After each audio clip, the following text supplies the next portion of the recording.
All right, welcome to Halitics. I'm Hal Ginsberg. So glad to be talking today. It is an Arlen Tuesday. I was off yesterday, so first day of the week for me, and great to have Arlen with us. How are you today, Arlen? I'm just fine. I had a very nice weekend. We went up north to Mount Shasta and to Oregon, and I flew back last night, but it was a very worthwhile weekend. I'm glad to hear that. That sounds really nice. And tell me a little bit about your visit up there. I guess you went past Redding into Shasta. Did you drive up there? Yeah, we're driving because Nancy's going to continue onward to go east to Vermont. So we drove to Mount Shasta, where I have a cousin who I haven't seen in about 25 years. And of course, Mount Shasta is very beautiful, big mountains, snow on the tops. And then from there, we went to Ashland, Oregon, where they have it's pretty well known Shakespeare Festival up there. So we were able to see a play up there, As You Like It, one of Shakespeare's comedies, and they did a very good job. So, and it was, very nice up there. A beautiful town, Ashland, actually. And, we'll probably go there again maybe next year, but it was a lot of fun. I love As You Like It. I sometimes confuse it with 12th Night, but they're very pleasurable, a lot of sort of gender bending and women dressing up as men and the otherwise. So a lot of fun. Arlen, that sounds great, and the kind of play you want to see outdoors. So let me ask you this about Shasta, because we did drive through there as well. And I recall when we were in Redding, but this was in probably July, it was well over 100 degrees. Was it very hot there, and did it get very cold? Because Shasta was gray, grim, and overcast the whole time. So that my sense was that's how the weather usually is there. Was it sunny and pleasant or not so much? Well, it was pleasant when we drove up there at nighttime. And then the next day it was kind of cool, kind of breezy. So it wasn't ideal weather, but at least it didn't rain and we did okay. Have you ever done any backpacking up there or camping? I know people do like to climb Shasta. It's a very, very difficult climb. And I think it's more for folks who are in their fit 20s, 30s, and 40s. But I'm just curious if you've done any backpacking or climbing in that area. I think it's very rough, right? Very wildernessy. I imagine so, but I haven't climbed Mount Everest and I haven't climbed Mount Shasta. Well, it's a 14,000 footer. It's a high mountain. They're not the highest in California, but close. And like I said, when we were there, I was a little bit disappointed, I got to tell you, because it was, as I mentioned, very gray and overcast. And I was hoping for better views of the mountain. But I certainly miss California. That's the last place I saw. Well, I've been back to California since, but when we were leaving the state, it's pretty close to the Oregon line, as you point out. A little more than an hour to get to Ashland, Oregon from Mount Shasta. And we were only there in Mount Shasta maybe a day.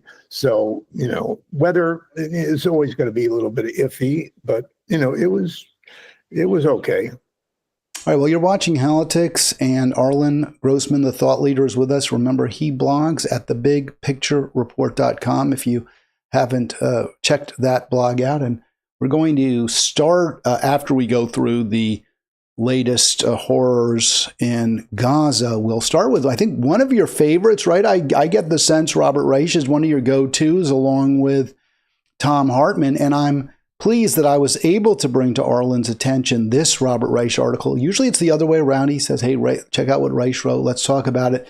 This time I'm sharing an email I got. It wasn't just to me, obviously. It was to probably several million people that Robert Reich sent out. But I was pretty favorably impressed with it. And I've been, I always criticize everybody that you ever praise, Arlen. So I won't be totally pro Reich, but I'll say this. I pretty much agreed with everything he wrote in that piece.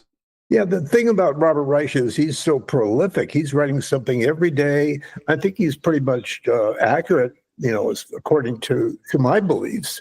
And, he's obviously very concerned and upset about what Trump is doing, and he's looking for a way out of it, as are all Democrats. And, I believe he's asking for a little bit more response, a little bit more rallies, a bit more protests. And well, what he says, I mean, as you can look, I put the thumbnail up for the program real quick. You can see Reich on the left, and there's a little bubble. And I paraphrased him, but he absolutely does say protests are essential, but also he says they're not enough. Well, he doesn't even say the Democrats. He says protesters need to present a vision of a better America, of a different America. It's not enough to just tell everyone how bad Trump is. You have to say, this is what we will do. This is how we will make things better. And of course, that's what I've been saying for umpteen, not just since Trump was in office, but long before that. So it's always nice when Robert Reich finally comes around to my viewpoint, and we'll certainly get into that. I agree with you, Hal. We should have done something a long time ago, but now we have no choice but to do something, because what Trump is doing right now is pretty much decimating the country, just making everything not work. And it's even worse than it was. You're right. It's true. It's a little bit worse. All right, so we're going to get to that, but let's just start real quick. We'll go to Middle East Eye, one of my sources for the news out of Israel, Gaza, which we have to go to Middle Eastern news because so often the American media is not covering the genocide. So as of today, Israel had killed 48 in Gaza over the past 24 hours, the death toll topping 52,600. And I'll just go back to Friday because that was when I last was on doing my Friday free-for-all. So let me get this so everyone can read it. A little bit cut off there. So 48 killed, as we mentioned, in the past 24 hours. Total number since the hostile whatever, since Israel's latest pogrom began, 52,615. And again, that's official. That's certainly almost certainly an understatement. They're constantly updating and upping the number. So I got 52,418 identified dead since this October 7, and then we have 197 additional deaths since Friday. I'm sort of surprised, Arlen, just real quick, that's since Friday. That would be 4 days, Friday, Saturday, Sunday, Monday. So that's an average of just under 50 a day. That's not particularly high given Israel's kill rate. It's about where they've been. And you'd expect a higher number because of the starvation lately. And Israel's also upped its, I don't know if you read this, it was in the Times, though. I was sort of surprised that they're going to start even bigger military operations throughout Gaza. And depriving the Gaza citizens of food, water, health care. I mean, they're very cruel. It's cruel, isn't it? It really is. There's no other way to look at it. The mass media in this country is just not doing its job. I think because there's not much opposition to what Israel is doing. The establishment is okay with what's going on, but I think the news media should be covering that particular situation a lot more, because we're doing some horrible things there. Yeah, I'm often attacked or criticized for being pro-Trump. Some people have been called a Trump-pansy in the past. Of course, I just be clear, I did not vote for Trump. I would not ever vote for Trump. I think Trump is horrific. And while I was, marginally optimistic for a moment there and pleased when there was a ceasefire, Trump has made it absolutely clear he supports ongoing military, ethnic cleansing, genocide, whatever you want to call it. Since he took office, or since the 18th of March, 2,505 Gazans we have counted, but there are probably many more than that, and over 1,000 children. Just real quick on the front, what I've heard some people talk about, Arlen, that they can't get over. I mean, there's so much, but just the way children have borne such a heavy burden, such a high price that the children are paying. Yeah, we're talking about civilians, women, children, that they should be the victims in a war like this. I mean, it's just horrific that Israel feels they could just destroy the entire country and all the people in it. That's some bad thing. It is, and there is protests in Israel. There have been over the weekend. There were a number of protests after this announcement, or as this information was making its way into the populace, intensive escalation in Gaza campaign. I know Arlen has made the point that a lot of Israelis will die, that there will be more Israeli deaths. Obviously, not nearly as many as the people they'll kill, but this is going to pay. Israel will pay a price for this too. Yeah, they will, but again, who's going to say, well, we need to stop this thing? And in a lot of ways, Netanyahu is very much like Trump. I'm sure there's many Israelis, maybe up to half, that would like to get him out of office, just like there's that many Americans feel the same way about Trump. But neither one seems to be able to. They're just entrenched, and there's nobody around to change the leadership. Yeah, it's terrible. All right, anything else on that, or should we move on to now retired Professor Robert Reich? Yeah, no, nothing else on that. It just seems ongoing and never really changes, unfortunately. It's true, and I think that's one of the reasons you've one of the reasons you set out, and I think it's true, it's correct, that the media isn't covering this nearly as much as maybe some of us feel it should, because the story really hasn't changed much. But that doesn't mean it's not of great national and international importance. Okay, so Professor Reich here. I don't know. Did you read this, Arlen? Because I don't want to put you on the spot, but I can go through what I've highlighted. But there were a number of points he made. Starting with this cover right here, this lead, the importance of progressive populism. Yeah, that's very typical Reich. I mean, nothing that he said surprised me. This is what he's been saying for a long time. And I did get a chance to glance through it. And I have no problem with it at all. Let me just go through a few of the areas that really struck me that he highlighted. And I would assume, you as well. But one of his main focuses is just how little influence, how little impact everyday Americans have on the decisions that government makes. And he quotes to a study done back about 20 years ago by two elite professors that concluded that among 1,799 various policy issues that government made decisions on, the average American's preferences were virtually non-factor. They didn't matter. It didn't matter what Americans want. And, I'm sure they're thinking about tariffs, mass incarceration, decisions whether, and this is up to 2002, so not war, but tax cut decisions, free trade deals. We can just go through the list. This includes certainly Reagan's massive tax cuts for the wealthy. So all the way through, what Gillens and Page conclude is it just doesn't matter what most Americans wanted. Instead, a small number of corporate executives, the richest, the most successful moguls and corporations, they made the decisions. Yes. Well, I remember that particular study, and nothing has changed. Of course, it's probably gotten worse. Yeah, the average American, their views don't matter a whole lot because the average American can't give the kind of money that these big corporations and billionaires can. And of course, you have the Supreme Court, encouraging the rich people to give as much money as they can. So, those corporations, billionaires, they're going to get what they want because they're donating to the candidates.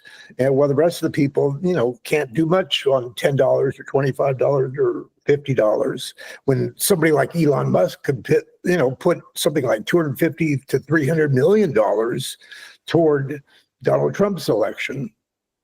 Right. And just to sort of add a little bit to what you said, it's a vicious circle because not only do working people and even, middle class, solidly middle class people have little or no influence over government, but because the decisions that government makes because they favor the billionaire class, almost invariably hurt poor, struggling, working, and even middle-class Americans. So that's why we see more and more of the nation's wealth treasure being siphoned up. Yeah, the inequality is getting worse, and no one seems to be talking about, changing that. So, we got to hope that, the Democrats, if they could get Trump out of there, maybe, could go in that direction. We don't know if they can or not, but that's our hope. Reich's hope, anyway. Arlen, I just want to add also to one other thing you said, agree with it and point out that Reich makes the point. You said that study came out, now it's been over 20 years, and the problem has only gotten worse, or likely has only gotten worse. That problem being the lack of any real say in how they are governed, for poor, struggling, working Americans. And Reich makes the same point. He says, hey, this was even like long ago. Now, that was before. So even before Citizens United, the parties simply were not responding to the people. I've been saying that for a long time, Hal, that our election system is totally broken. Our democracy is broken. We're not getting fair votes. We have that electoral college, and we've got unlimited donations by rich people, often not even disclosed who they are. So, that's not democracy. Again, Halitics, please do click like, click subscribe if you haven't already done so.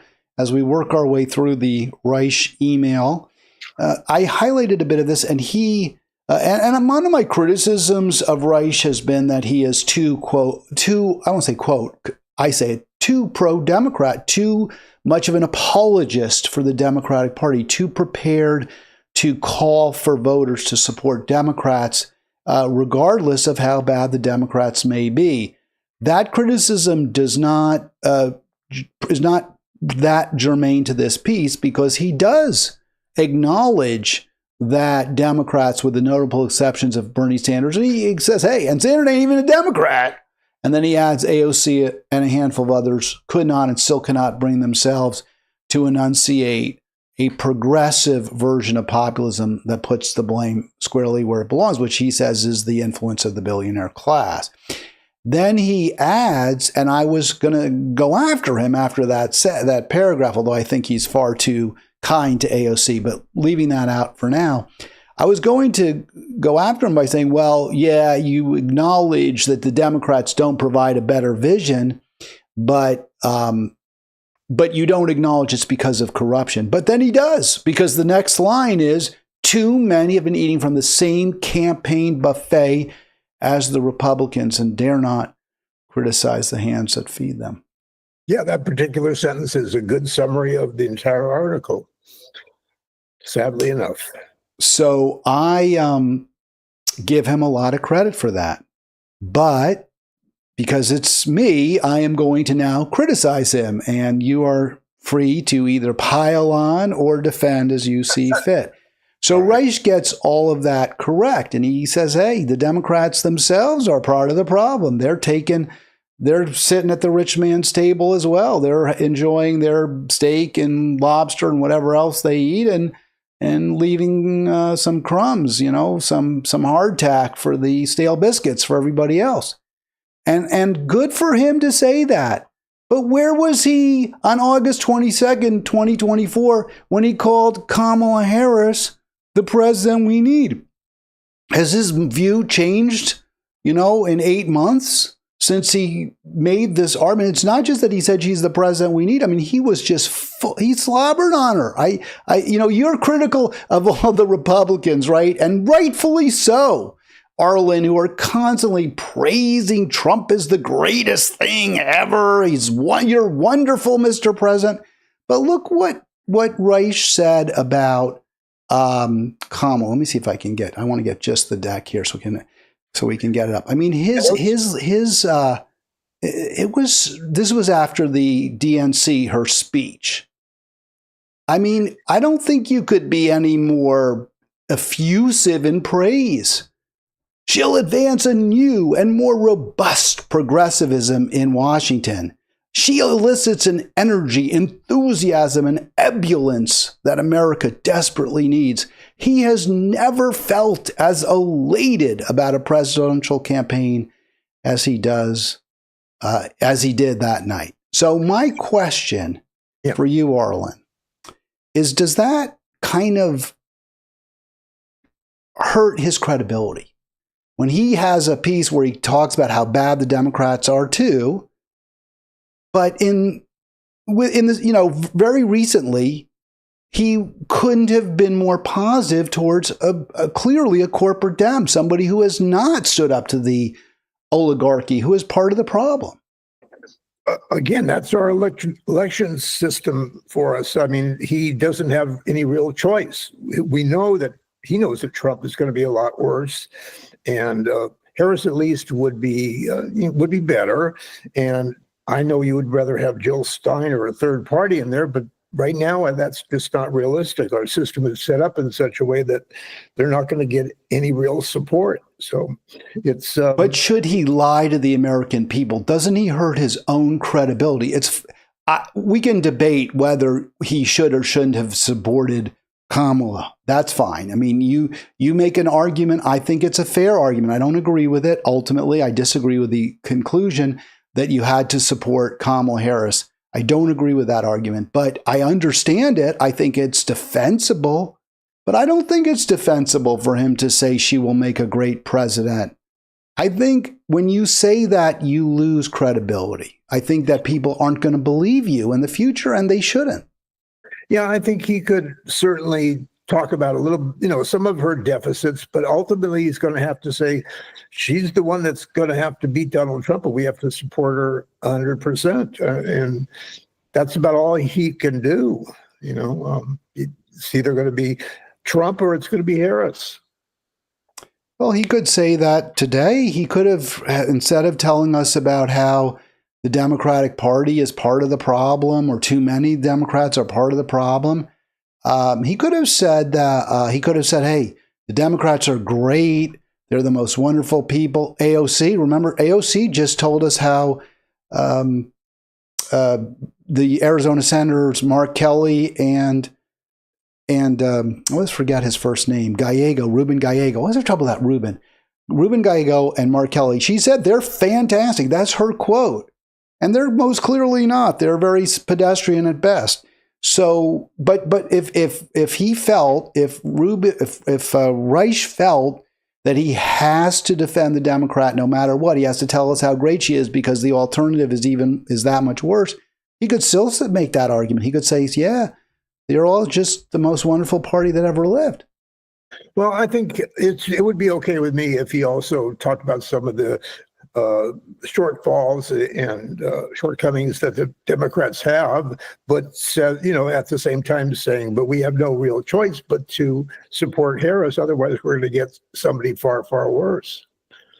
Right. I mean, I wouldn't like that statement either, because I would say you do have a choice. You don't have to support Harris. And I'm not personally persuaded that Trump would be that much worse, but that's me. But I think that's a defensible statement. But for him to say she'll be progressive when, look, she is eating at the same table. I mean, this is from Forbes, more billionaires prominently backing her than Trump. So she was at the same trough as those others, those unnamed Democrats. He doesn't name who they are, but he probably was thinking of her when he wrote that. Clearly, she's not a progressive and didn't campaign as a progressive. And you got to realize, too, she came in sort of the last minute and, she was probably given bad advice. She was probably told, well, just stick with Biden's policies and you'll be fine. But obviously that didn't work. So she had a poor campaign, I think. But I do feel a little sympathy for her because she's in a really tough position. I don't have any sympathy for her. She was in a position to become president. And if she had campaigned correctly, I think she would be president. I really do. I think she would have, if she had said, yeah, it's what Israel's doing is wrong. And and if you elect me, I will do everything I can, which is very considerable, to stop it. I think if she said that, she'd probably be president. Yeah, I have no problem with what you're saying, and that's true, probably true, but she chose the wrong path and paid the price. The Democratic But Party. that's why I don't feel sorry for her. I mean, I'm just saying, what's your feeling is she was, she was in a tough spot. She couldn't really criticize Joe Biden. Yeah. You want to be president, you do what it takes to be president, especially if, as you point out, the alternative was really bad. The alternative was terrible. If it's not Jill Stein, the alternative was terrible. So if you really love America and you want what's best for the people of America, you do what you need to do to beat Trump, especially if doing what you need to do is the right thing.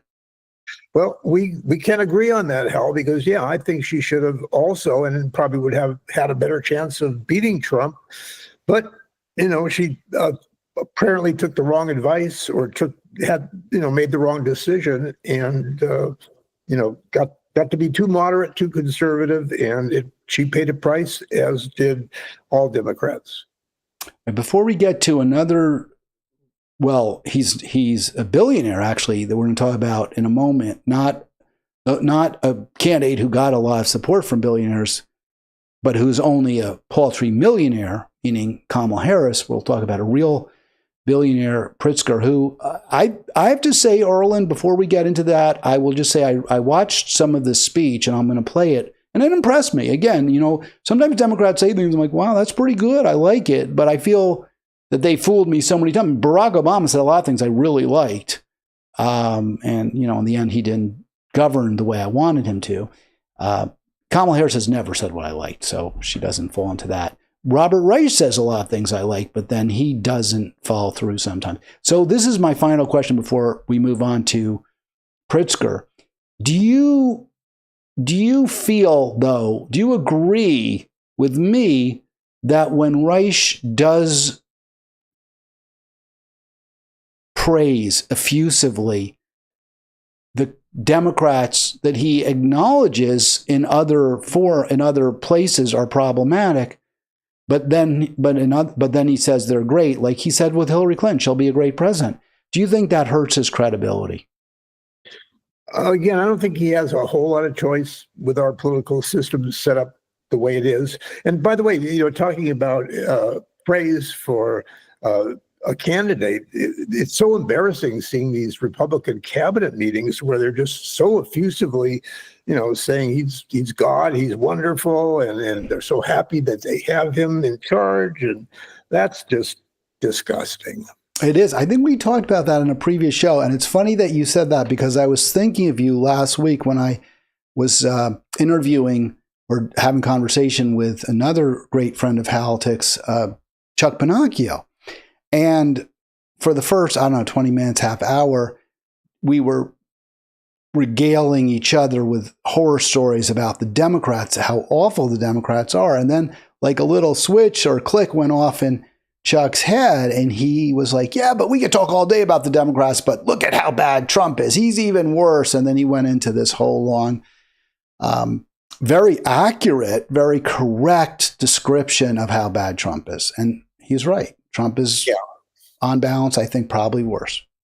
But this Pritzker is somebody I didn't know much about until recently, and he seems to be reading from a different playbook than the others.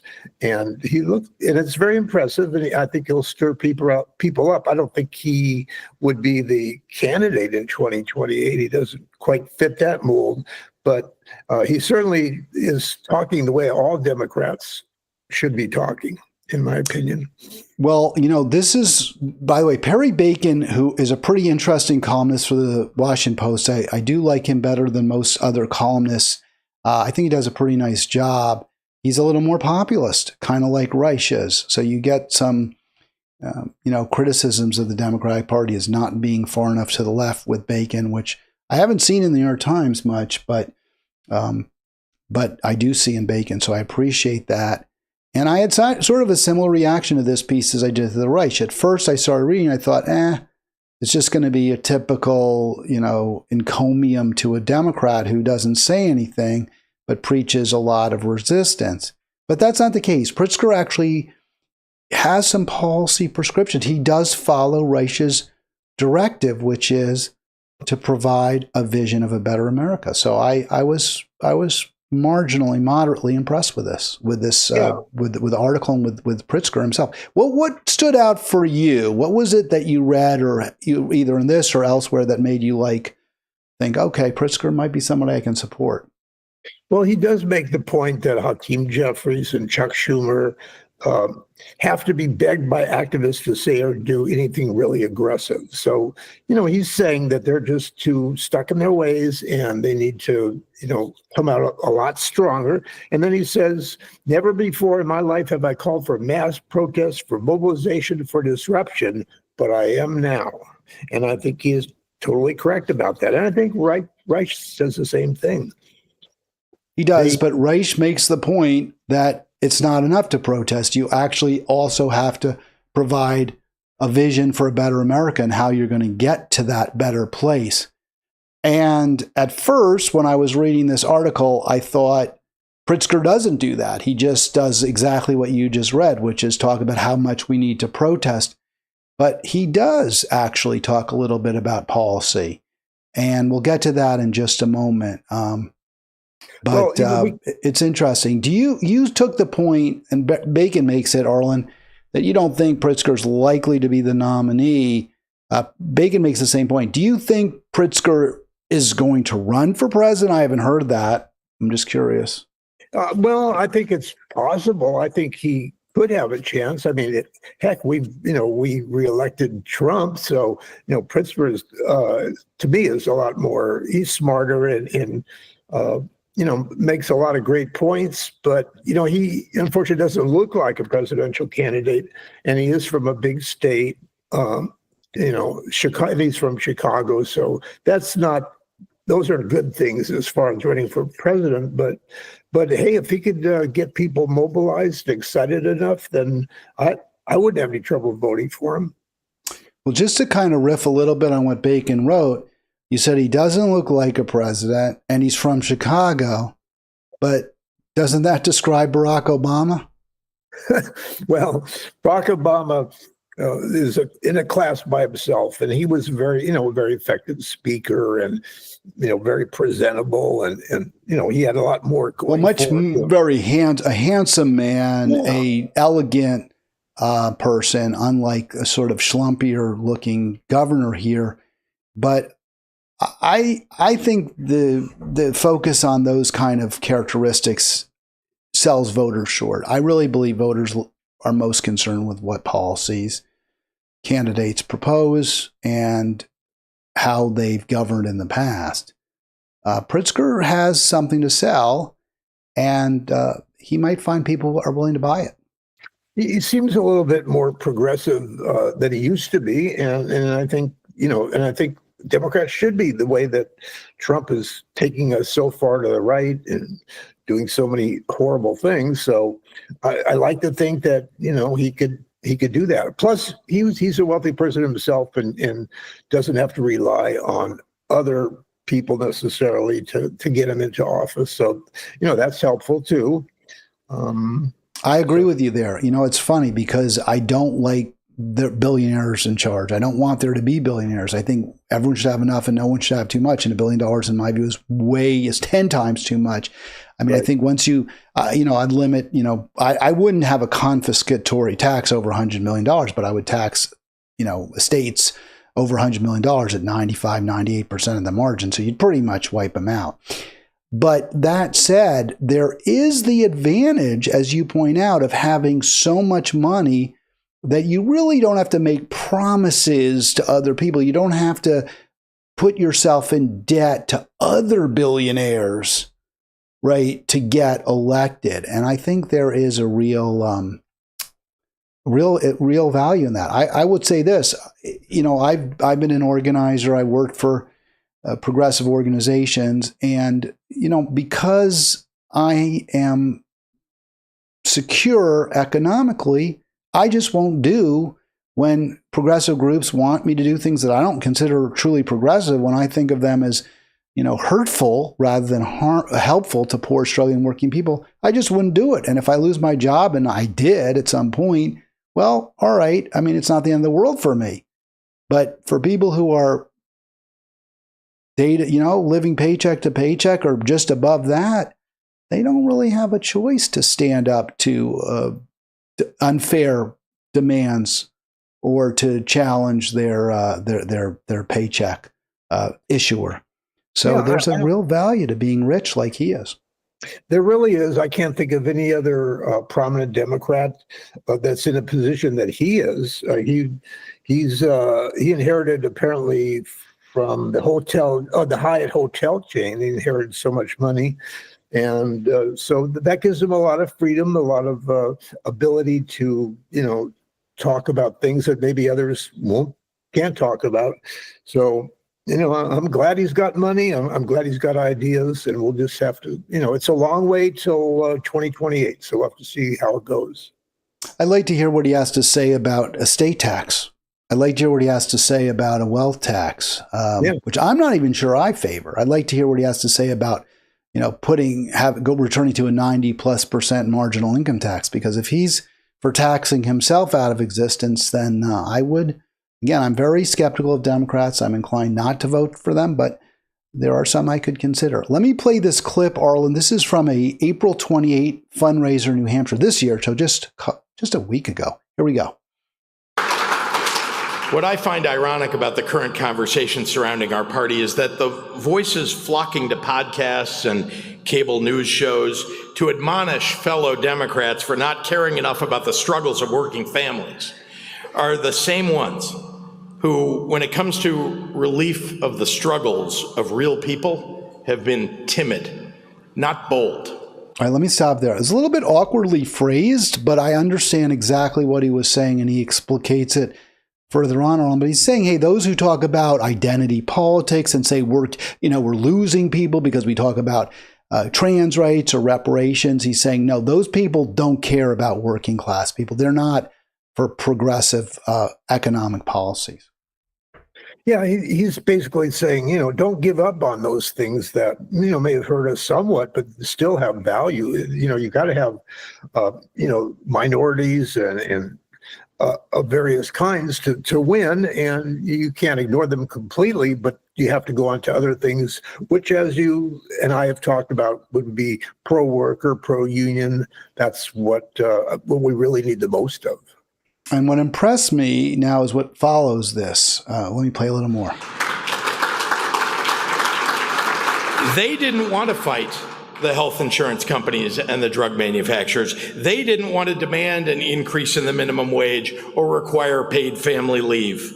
They gave in. So he is talking specifically about policies that will address the needs of Americans. And I think that's very credible.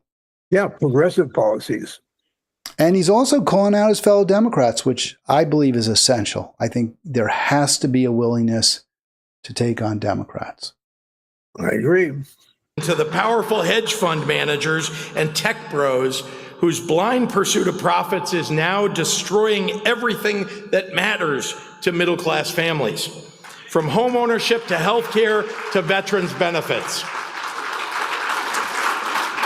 They told us to ignore the fact. I'm sorry. Let me stop it there. What were you saying, Arlen?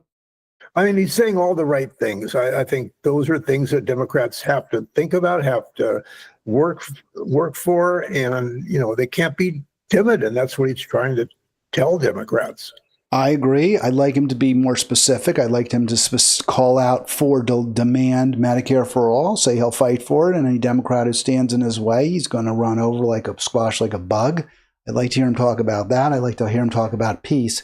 But he is, to a much greater degree, even I think than Bernie and AOC, providing very specific examples of policies that he believes should be promoted and that Democrats have stopped, have stymied, have prevented from being from coming to fruition. Let me just play a little more. There's not much more of this that I have to play, but I want to get to the money quote that Perry Bacon has in his piece. Most Americans can't afford a vacation while they're young or a retirement once they're old. Here's the problem with the do-nothing crowd, now telling us what to do. Well, they spent their years watching Republicans illegitimately pack the Supreme Court, take away voting rights from people of color, systematically chip away at the constitutional order. And all the while, they offered, in response, a simple defense of norms and decorum and a blind hope that one day soon, Republicans would wake up to find their better angels. Well, that got us exactly where we are today. So, folks, the reckoning is here. All right, well, I'll stop it there. He has a little bit more, but we've played quite a bit. I like what he has to say. It's not as strong as the language I would use. I don't know that it's enough to really excite people. I think you have to be even more specific, but it's very early. He can hone his message and we can see where things go from here if he's indeed thinking of running. And I would say this, Arlen, finally, the fact that he is speaking this fundraiser at length in New Hampshire, which is an early primary state, does at least suggest he may be thinking about running for president. Well, yeah, and I hope he gets more prominence within the party, whether he runs or not, and just pushes his ideas because they make the most sense of anybody. I mean, basically, he's saying mostly the same things that Bernie and AOC are saying, but he might have a better. Well, I don't know if he has a better chance than them or not, but at least he's saying those things. Well, I would say he certainly has a better chance than Bernie because Bernie's going to be 85, I think. I can't believe Bernie's going to run for president. AOC got some bad attention over the weekend at one of her town halls. I did not queue up that video. I really do want to talk about it, but I'll talk about it tomorrow. I do want to talk about this other piece, though, that you wanted to discuss, Arlen. That relates to another California city. You live in Monterey or Delray Oaks. This is Oakdale. But before we get to Oakdale, real quick, anything else on that J.B. Pritzker governor there? Well, he's certainly in a good position if he's got $4 billion in the bank. So he can say pretty much what he wants to say. Yeah, he can certainly offend the billionaire class because he's one of them. I would like to also, again, hear what his views are on Israel and foreign policy. As a governor, he probably hasn't had to really talk too much about that, but there's a lot of Jewish people in Illinois, especially in Chicago. He is Jewish himself, so I'm very curious about whether he would take a strong position against our ongoing support for that country. This is from the New York Times. There you see, it's Oakdale. Have you ever been to Oakdale? I did not. I never heard of Oakdale, California, Arlen. I don't know of it either. Sounds like one of many small towns in California. Well, you were up in Shasta. I think in some ways it may be like that, although I don't think it's close. It's in Stanislaus County. Is Stanislaus County far north in California? I'm not really sure. I don't know. It's on the Sierras, though. It's in the Sierras. Yeah, it's up north. I don't know exactly where. They say it somewhere, but I don't see it. Well, I'm going to look it up right now as we're talking. I should have done that. And they in the video I think I have, it's referred to as we'll play a video. It's referred to as Stanislaus, as in rhymes with coal, not Santa Claus. Stanislaus rhymes with Santa Claus. No, it doesn't rhyme with Santa Claus. It rhymes with coleslaw. Stanislaus. A paragraph that describes where Oakdale is. They say tucked between mountain ranges and rivers in the heart of California's Central Valley, Oakdale is only 100 miles east of the Bay Area, but it has the feel of another world. So it's near Modesto. I should have figured that out. Yeah, Modesto. Yeah. That's where American Graffiti is set, although it's not filmed there. That's where George Lucas grew up, so that's why he put the movie there. All right, so New York Times, Oakdale. As time has gone on, traditional news outlets in Oakdale, California have slowly disappeared. Arlen, this was an article when you recommended it. I looked at it. I was like, well, of course you recommend it because this is something you've been talking about for a long time. Yeah, well, I was a journalism major, and these kind of things are important to me. And It's so sad to me that we're losing so many small newspapers and so many reliable, news sources, and people don't get what they need to get. So that some of these cities, they get away with a lot of things because there's nobody there to say, hey, you're corrupt and you're doing the wrong thing. So yeah, it's a problem in our whole country. I think is media sources are not very reliable for the most part. One thing that struck me when I moved to Monterey, Arlen, is that there was actually a plethora of news outlets for a very small area. Coming from Washington, D.C., where there's one main newspaper, the Washington Post, and we were basically losing smaller papers at that time, including the Montgomery Herald. There's really not any much local, even in a big metro area, maybe even more so. Monterey had at that time the Monterey Herald, the Californian, the Freebie, the Monterey Weekly, and then local radio stations, including obviously KRXA 540. So I felt at that time Monterey was pretty well served, given how small a community it is in terms of population. Well, Monterey still has lost a lot of readership in their daily newspaper, the Monterey Herald, because people are going to the internet for their news more and more, and which is a shame, I think, because the nice thing about newspapers, they provide detail, they provide context, and some of these things online are just trying to push a point of view, and that's too bad. Well, I will say this about the Carmel Pinecone, which I still believe exists. They actually had some news stories, but my sense was it was definitely a project there to push the worldview of the editor. I don't know if that's still the case, but it was a very conservative worldview and one that he was not willing to allow challenges to, at least not in his pages. That is true.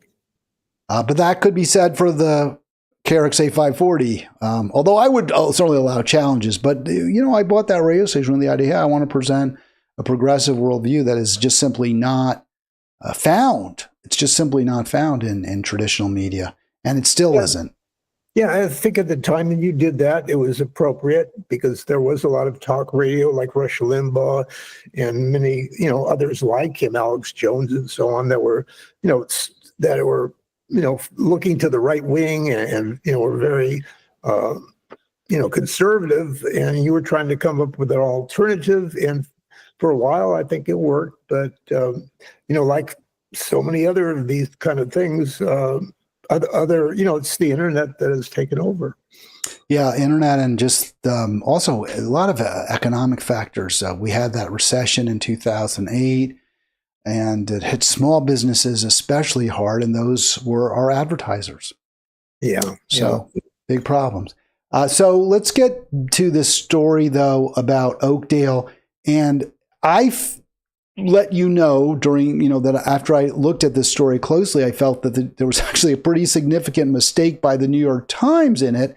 Ironically, since the Times is criticizing social media and claiming it's not reliable, it's not credible, when at the same point it seems like social media got it right in at least one instance and the Times got it wrong. But I want to just delve into was there something that jumped out at you about this article that in the New York Times Magazine about the death of independent media in many places?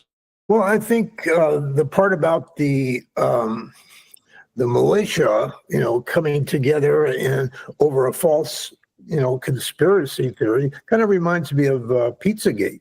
There was some talk about, Black Lives Matter was going to come over from the Bay Area and, threaten the people of Oakdale, and they really wasn't that way, although you do point out that there was some people that showed up for the protest, and that's certainly apparent because you show evidence of that. But it's just a matter of false information, which we hear of and see so often these days, especially with AI, and it's very sad.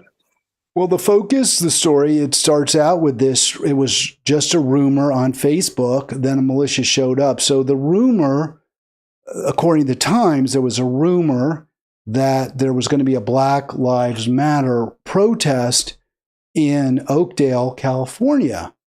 And so they get into that. The Times does discuss it.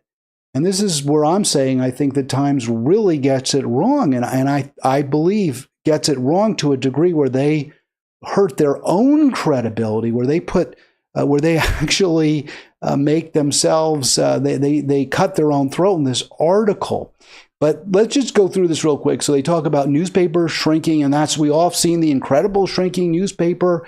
We know that people aren't trusting traditional media, and I think often with good reason. The presidential elections of 2016 and 2020, 2016, we were all told Hillary Clinton had a 99% chance of winning. She lost. The pandemic, I think, is a big deal too. The corporate media, the news media is telling us, Arlen, that this is definitely or very likely, almost certainly a zoonotic transfer. It came from a bat, came from some kind of a rodent or something that is COVID. And that many traditional media outlets mock the idea that the COVID virus resulted from a lab leak, and it now looks like it really was a lab leak. So corporate media, news media, traditional media, whatever you want to call it, hurting themselves, in my opinion. But we're the losers because in general, the New York Times and Washington Post are very reliable, actually. Suddenly, cable networks long deemed trustworthy were peddlers of fake news on the right and left. And then they talk about how Stanislaus County, I didn't know this, Arlen. They're saying it flipped. Did you know this? I didn't realize it was ever a blue county. They say President Trump flipped it red. I would have always assumed that was a pretty conservative area in California. Well, being that, 100 miles away from the Bay Area, it makes sense that it, may have turned red, but that's California. The coast is both north and south is where the Democratic votes are found, and farther inland it's a different story. And there's a lot more rural counties, and they don't see things the same way as the Democrats do. Well, apparently Modesto area actually went from Biden to Trump, or it went from Obama to Trump. So that was a county that went from blue to red. I would have thought they were always Republican, but Modesto is actually a pretty decent sized city. There are a lot of farm workers. It may well have a lot of Latinos, and they may well have been Democratic voters who, as we know, in the last election, many became Republican voters. Here's what the Times, how they describe that militia incident with the Black Lives Matter, according to the Times, the false rumor of Black Lives Matter rally. So according to the Times, they call it a militia incident. And in June, they don't give you the date, which I found a little bit frustrating because it's hard to debunk something that you're told happens but you're not told when it happens. Or to find out what they're talking about even. So it was a weekend morning in June, and the farmer's market was resembling a scene. It was a military operation. Gunmen patrolled the sidewalks dressed head to toe in brown camouflage, very scary. Store windows were boarded up. Some men perched from rooftops in tactical gear, brandishing rifles. And that, I don't doubt that happened. That does sound very frightening and certainly plausible. The Times goes on to describe the scene and why it happened. And here's what they have to say. The militia was prepared to defend against an imminent threat. Black Lives Matter protesters who they believe were planning to invade the town and would be arriving on buses from the Bay Area. They waited and waited, but the protesters never came. And that's all that. Then they say the men were drawn to Oakdale by a false rumor about this event. So only way I can read that, Arlen, is there was no rally in Oakdale. And the Times even presents as evidence these folks here. This is from, I guess, X, or then it was called Twitter. I'm so embarrassed to be from Oakdale. A couple hundred counter protesters, and some of them that actually thinks this was needed. Oh, and one whole protester showed up confused. So that's the Times evidence that there was no Black Lives Matter rally. But the problem, Arlen, is there was. I mean, I don't have a problem. I think it's fine if Black Lives rally, people want to rally. I participated in Black Lives Rally Matters. I supported them. But the Times said there wasn't one, and there was. And I think that makes, honestly, it really hurts their credibility, is all I can say. It really, really hurts their credibility. Now, maybe it's not the same rally, but this was on June 4, 2020. This is from the Modesto Bee, and I'll just play the video here. Okay. Oh, you came to me. I've been right here. You guys came to me. Yes, take your hat off and get the fuck out. Okay, sorry, Rob. And this shit been happening for 400 plus years. 400 plus years. Black Lives Matter! Black Lives Matter! Black Lives Matter! Black Lives Matter! You can see those protesters holding up signs, and the folks there, I don't see any of them folks on the other side wearing, camo gear. But obviously there were many more than one. I mean, they're chanting, they're holding signs. I'm not saying it's a huge rally. This is Oakdale. There aren't a lot of people, but there's a relatively local media, the Modesto Bee, covering it with a video. I read that as kind of undercutting the entire thrust of the Times article, if you want to know the truth. Yeah, I think you found something that I think that's significant, and I don't know why the Times didn't catch that, because I think at one point they said they had something like 80 reporters on this, or they talked to a lot of people. Then they should have gotten it correct if they didn't. Yeah, it's hard to know exactly what was going on and how many people were on each side, but apparently there was some kind of Black Lives Matter group that went there. Well, and they maybe have been talking about something else. They don't give a date, right? So it's hard to, the writers might say, well, we're talking about June 9, 2021. But the heart of the Black Lives Matter movement was, I believe, in 2020. That's when I remember participating in rallies. And this was June, and that is black. So it's hard to imagine this isn't what social media was referring to. Yeah, I think it's something that we probably should investigate further. And, the Times, unfortunately, was not very good at getting specifics out. Well, I will do that, Arlen, because I may be wrong. This was not designed to get you or gotcha I actually read the piece. I just assumed it was true, but it was true that there was no Black Lives Matter event, that it had been stoked, that, fears had been stoked by phony media reports on social media, but Facebook specifically, but it turns out that may not be the case. So just want to be as upfront. Do you think, Arlen, and we agree, look, all this said, I think it's unfortunate that this article loses a lot of luster, at least at this point for me, because I agree with the basic thrust. We need local media. It's a terrible thing that we've lost it. I guess what I was going to say, do you see a future for local media? Do you think it's just the economics, or has it not been done right? Is that why we're seeing a decline? And let me throw one other thing. I'll give you a lot of time because I know you don't like when I interrupt you, and I blame you. Can you see social media, YouTube videos like what I do, that kind of thing, ultimately being a satisfactory replacement for the old style newspaper and radio? I don't see it now for sure. People have staked out their sides, right or left, and they're not so much interested in accuracy and moderation. So I don't think the internet is going to be very helpful in this matter. Newspapers, at least, printed lots of details, and people could hold it in their hands, and they could see the sentences that were wrong, perhaps, and were able to contact the newspaper. So, to me, we're losing a lot when it comes to media. All right. And so, okay, I got you. I mean, I think we should, well, you don't have to acknowledge, my view is media in a lot of ways hasn't done a great job, but I also think a lot of it is economics,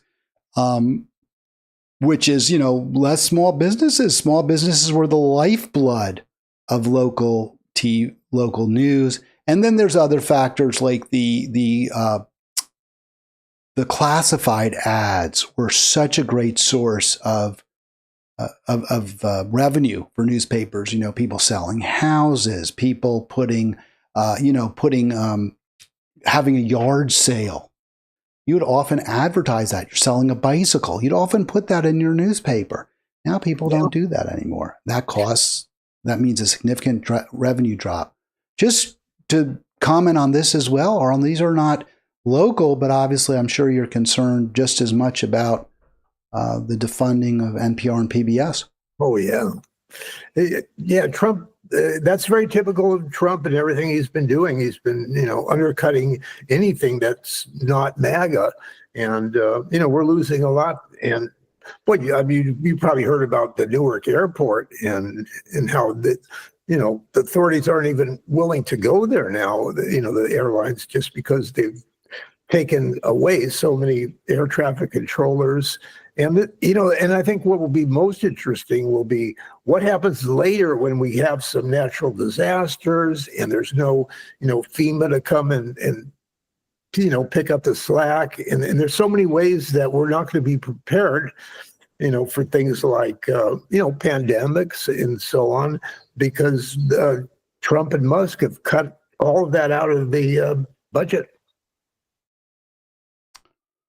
Well, you're absolutely right. I mean, we're right now seeing a government doing less and less to protect us from rapacious capitalists and also from natural disasters, from the plane crashes. We're in greater and greater risk.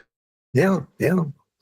And Arlen, we've done our hour. You've done your penance for the week, but as always, I'd like to give you a final bite at the apple. If you have a moment or two you want to use to share some view that or story or viewpoint that you haven't yet had a chance to.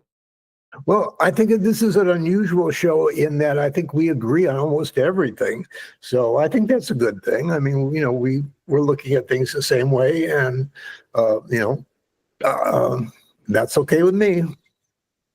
All right, Arlen, well, with that, then I guess we will just, let me see if I can, looks a little funny the way I just set that up. I meant to show the slide deck, but there's always, hey, Carl said, don't ever apologize, Hal, you do a good job, so there's no need, so I won't apologize. There's the thumbnail. Maybe I like it. It tells you what's going on. There's Reich and Trump. I will be back tomorrow. Arlen will be with us next week if he is available. He'll certainly have certainly have the open invitation he always has for Tuesdays with Arlen. Thanks all. Have a great afternoon.